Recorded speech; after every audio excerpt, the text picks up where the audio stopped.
Le réveil. Le réveil printanier me fascine chaque année. Avec quelle grâce et quelle force tout se remet en mouvement. Tout se réveille au premier rayon du soleil. Célébré par le chant des oiseaux, le réveil de la nature est source de méditation. J'aime particulièrement cette période. Voir les bourgeons s'éclore, s'étirer, pour enfin laisser libre cours à la naissance des feuilles, est pure merveille. Voir reverdir la forêt si tendrement, si doucement, si régulièrement, est une invitation à se laisser renaître également, tout au fond de l'âme. Une invitation à redécouvrir les richesses enfouies, les potentiels qui n'attendent qu'à être libres et utilisés.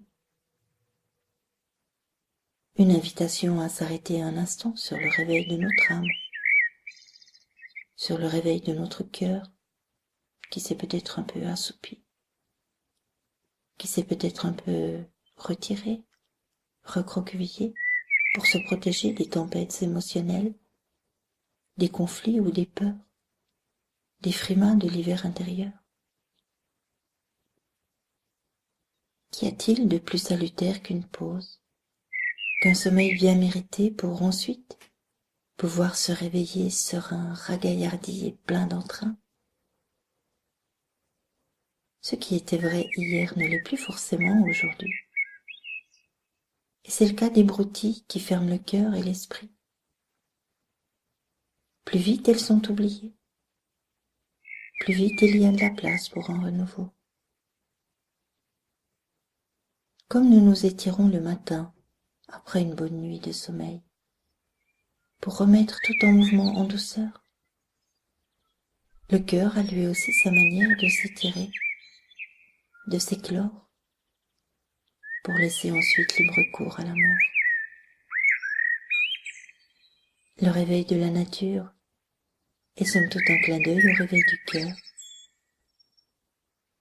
L'un comme l'autre est un hymne divin.